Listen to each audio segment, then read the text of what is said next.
दूसरे की उन्नति को देख करके भी अपनी उन्नति नहीं थी, इसलिए यदि उन्नति चाहते हैं तो उनकी उन्नति को देख करके जलना नहीं चाहिए।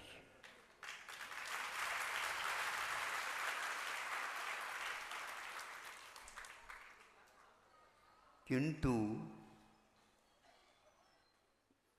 उनकी इस उन्नति में क्या कारण है सोच लेना चाहिए, और मेरी उन्नति में क्या कारण है ये सोच लेना चाहिए। केवल अपना अपना देखने से भी कई बार हमें ये ज्ञात नहीं होता कि सही कारण क्या है। सही कारण की खोज के लिए हमेशा हमेशा पक्ष और विपक्ष दोनों रख करके ही सोचा जाता है। तो आज आपके सामने एक ऐसा पक्ष ला करके रख रहे हैं,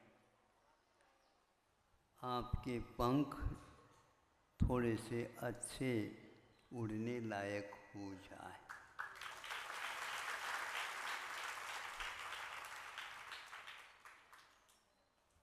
ये भी ध्यान रखें,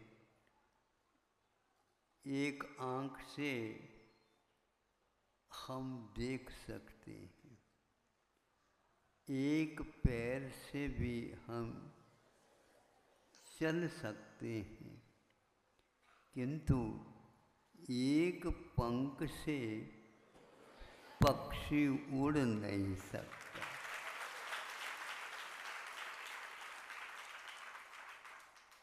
इसलिए एक पंख को इधर उठाया जाता है तो एक पंख इधर उठाया जाता है। इस प्रकार करते करते हम उन्नत हो सकते हैं। बहुत वैभव देखने से, और अपने पास भी बहुत वैभव है, इसको देखने से भी कभी कभी अच्छा नहीं लगता। दूसरे के सामने हम 21 सिद्ध हो और दूसरा 19-20 हो, कैसा लगेगा? हाँ, इसमें कुछ लहर सी लग रही है। ऐसा क्यों होता है? प्राय करके दूसरे की उन्नति को सहन करना बहुत मौलिक धर्म माना गया है। यदि उसमें आप असल में ये भाव नहीं करते हैं तो आप स्वयं की उन्नति कैसे कर पाओगे? बच्चों के लिए विशेष रूप से हमारा कहना है, हमारे नंबर ज़्यादा आ जाए और हमारे पास रहने वाले के हमसे कम रह जाए, ताकि क्या रक्त संचार शरीर का ठीक चलता है। दूसरे के कारण दूसरे की अवनति को देखने से कई लोगों को अपना रक्त संचार बढ़ता हुआ नजर आता, स्वास्थ्य अपने आप ही ठीक हो जाता। और अपने यदि समकक्ष रह जाता है तो भी अच्छा नहीं लगता। ऐसा ही एक उदाहरण जो सिद्धांत ग्रंथों में मिलता है, जिन महिम दर्शन, जिनेंद्र भगवान की महिमा के देखने से अच्छी आंखें खुलती हैं।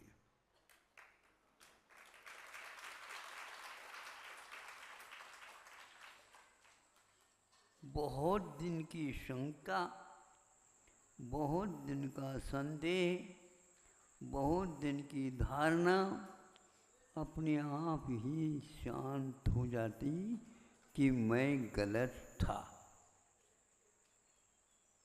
अब समूह शरण में जाने के लिए सौदर्मिंद्र मान लो अपने परिवार को संकेत देता है कि अल चलना है।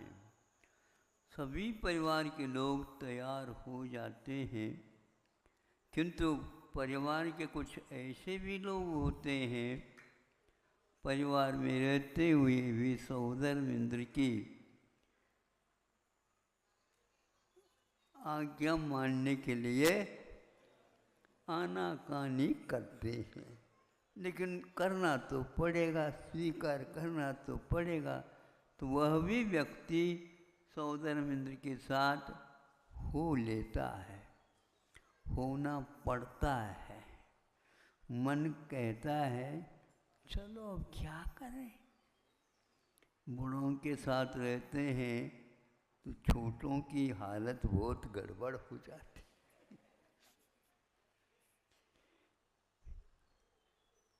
लेकिन ये भी एक तथ्य है।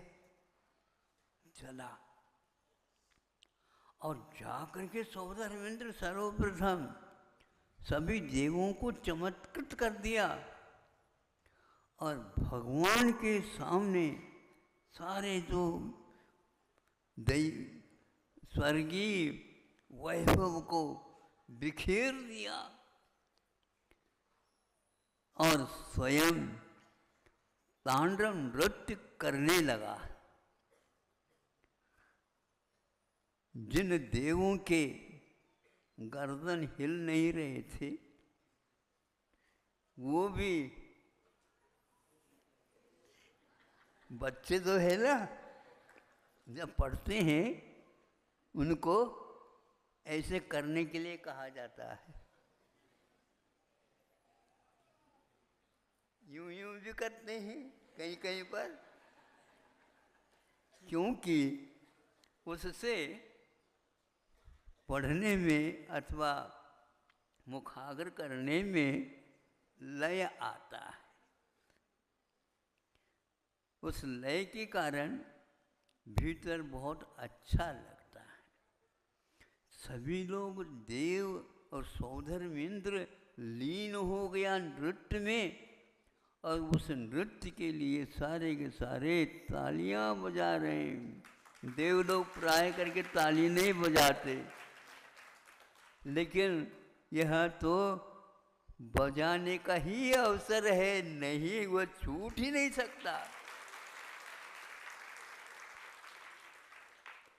शामिल हो गए सब लोग और अपने किरीट को उन्होंने भगवान के चरणों में रख दिया और वहाँ से चरण रज तो होता नहीं, लेकिन फिर भी यह सम्मान का प्रतीक है और अपने ललाट पर उन्होंने आंच लिया और धन्य माना। धन्य घड़ी यह, धन्य मेरी यह यहाँ पर आने का सार्थक हुआ। वैसे घूमने के लिए खूब घूमते रहते हैं सौधर्मेंद्र। उनको शास्त्रों में या कवियों ने घुमक्कड़ भी कहा है। घुमक्कड़ का अर्थ क्या होता है? जो हमेशा हमेशा घूमने वाला है। जैसे पंखा में, पंखा की शोभा तो आपके नीचे बैठने से नहीं, वह पंखा घूमता है तो फिर आप लोगों को भी लय आता है। कौन सी? निद्रा का। ऐसे ही सौधर्मेंद्र के उस प्रकार नृत्य करने से और देवी देवताओं के द्वारा तालियां बजने से और मनुष्य भी उसमें शामिल हो जाते हैं। मनुष्य ही नहीं, तिर्यंच भी उसमें शामिल हो जाते हैं। आप फिर भी इधर उधर देखते हैं, वो तिर्यंच कभी भी इधर उधर देख करके नाड़ नहीं हिलाते हैं, क्योंकि उनका प्रशिक्षण आप लोगों से भी बहुत तगड़ा है। तगड़ा समझते हो? हैं? हाँ, यानी आपसे वह बहुत अच्छा है। तिर्यंच कभी भी दिखावट नहीं करता, और आप लोगों में दिखावट की बीमारी आम तौर से है, बुरा न मानियो। सही सही बताना ये हमारी बीमारी है। हम इसकी चिकित्सा कभी भी नहीं करवाते। तब उसको लगा जो परिवार के साथ हो करके आया है, आना पड़ा है, ये क्या देख रहा हूं, हमारी सोच ही गड़बड़ है। जिसको मैं ही देव कहता था और प्रतिदिन उसी के माध्यम से मेरा सम्मान बढ़ता चला जाता था, आज वह देवों के भी देव यहाँ हैं, शीघ्र पधारो, आओ देव। समय पर पंक्ति याद आना भी पुण्य का उदय रहता है। कभी कभी सोचता हूँ ये लोग रसोई बनाए ही नहीं और खूब उड़ा रहे हैं, और मैं देखता रह जाता हूँ। रसोई बनाई हमने और खा रहे ये लोग।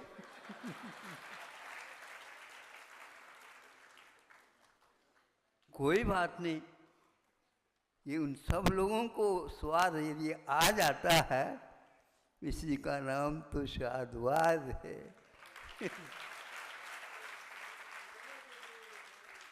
इसका हिस्सा हमें भी तो मिलेगा, मिलेगा। तब वह कहता है मैं गलत था। आज मेरे देव भी जिनके चरणों में झुक रहे हैं और अपने आप को भूल गए हैं, इस वैभव को धूल की भांति चढ़ा रहे हैं, इसमें कुछ नहीं।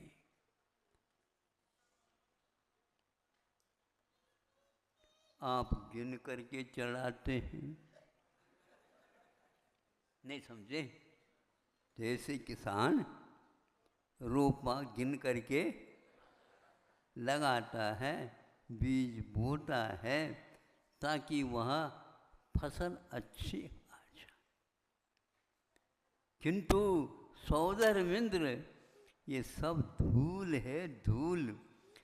यह भूल थी हमारी, धूल को हम स्वयं ही चढ़ाते थे अपने ऊपर। नहीं, ये जो हमारे प्रभु 4 अंगुल आसन से ऊपर, और वह सिंहासन कहीं भी नहीं मिल सकता, ऐसा सिंहासन, उसके ऊपर बैठ कर के भी 4 अंगुल अधर में हैं। ये इस धूल को छूते नहीं, और आप लोग इस धूल को रख करके और डिब्बे में बंद करके लोगों को, लोग देखने ले कहाँ रखा है। अरे सरकार की जो पुलिस होती है, वह मशीन लगाती है तो मालूम पड़ जाता है कि यहाँ पर धूल है।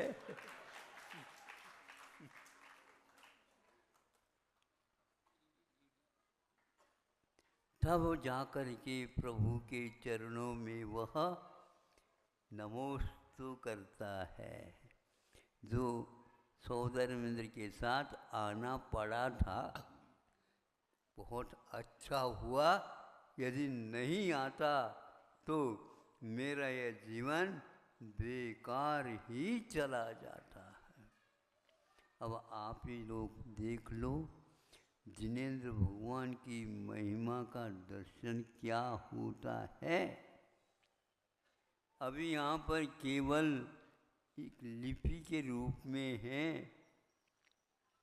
एक चित्र के रूप में है। इसी को देख करके हम संतुष्ट हो जाते हैं।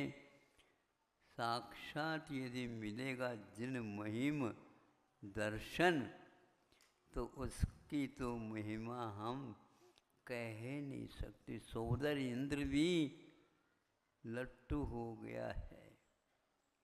दक्ष शक्र सहस्राक्षो बभू बहु विस्मय। वह बाल रूप को देखा। आज समूह शरण में कैसा रूप को देखा, भीतरी और बाहरी क्या अंतर है, सब समझ में आ गया। भीतर वह रत्नत्रय से ज्योति जल रही है। चार घाटिया कर्मों का नाश हो गया। फल स्वरूप असंख्यात देवी देवता तिर्यंच मनुष्य सभी खचाखच भरे हुए हैं। एक से एक दृश्य समूह चरण में हैं देखने को, किंतु किसी की भी दृष्टि उन ओर नहीं है।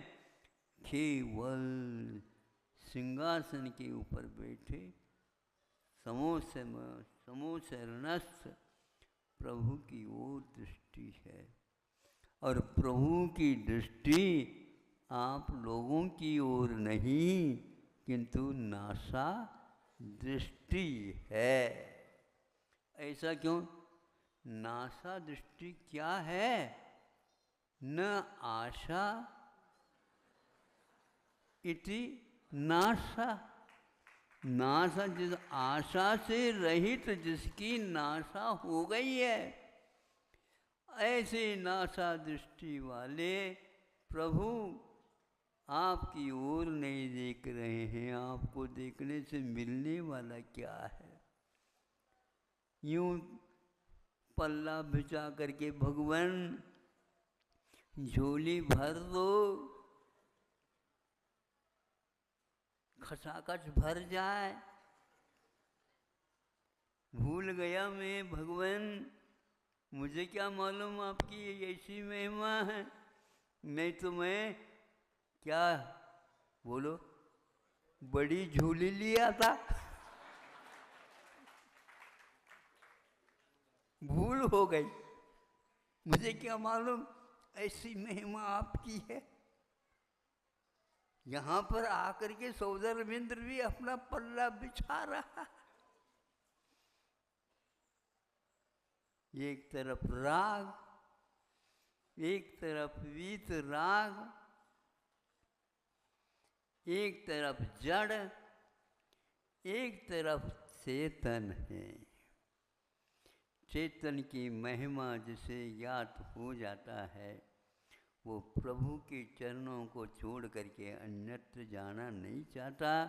क्योंकि ये कृपा आपकी है प्रभु, जो हमें दिशा बोध दे दी। तब सम्यक दर्शन उसको साक्षात होता है। इसको सर्वार्थ सिद्धिकार ने कहा जिन महिम दर्शन। आप लोगों को ये अभी जो वेदी में लिख रखी है, और जहाँ कहीं भी वेदी निर्माण हो रहे हैं और उनमें रखेंगे, ये केवल उनके लिपि हैं, चित्र हैं। इन चित्रों के माध्यम से ही हमें आज सम्यक दर्शन यहाँ से भी होती है, और वहाँ साक्षात वहाँ से भी होती है। साक्षात यदि होती है, क्षायिक सम्यक दर्शन होता है, और असाक्षात यदि होता है, उपशम अथवा क्षयोपशमिक सम्यक दर्शन होता। ये भी दोनों में से एक हो जाए तो भी काफ़ी है। इसलिए इस महिमा से जिसने अपने आप के जीवन को सुसंस्कृत कर दिया, शोभित कर दिया और आह्लादित हो गया कि क्या करें हम, कुछ नहीं करना है, हमें कषायों का उन्मूलन करना है, क्योंकि उनके पास कषाय नहीं है और हम कषायों से भरे हुए हैं। भगवान एक बार भी ये वह संवेदन प्राप्त होता है तो आचार्य कहते हैं मुक्ति तो अवश्य मिलेगी एक दिन, ऐसी यह दृष्टि है। अब ज़्यादा तो हम कह नहीं सकते। कल तो देवों के रिद्धि सिद्धि देख करके सम्यक दर्शन हुआ। आज देवादिदेव के चरणों में नतमस्तक होता हुआ, अपना किरीट चढ़ाता हुआ मैं अपने देव को भी देख रहा हूँ। वास्तविक देव तो सामने बैठे हैं और वह देव के ये दास के समान हैं। मैं इन्हीं को देव मानता आया और तब से इस वैभव को उन्होंने अपना जीवन का लक्ष्य नहीं, किंतु जिससे भव नष्ट हो जाए ऐसा वैभव तो यह तीर्थंकरों के चरणों में है। आप लोगों को जाना चाहते हो आप वहाँ पर? हाँ, पहले यहाँ पर अपने अपने मुकुट चढ़ाना सीख लो, फिर बाद में मैं आशीर्वाद दूंगा। तुम झोली लेकर के जाओगे तो ठीक नहीं, क्योंकि झोली तो झोली है।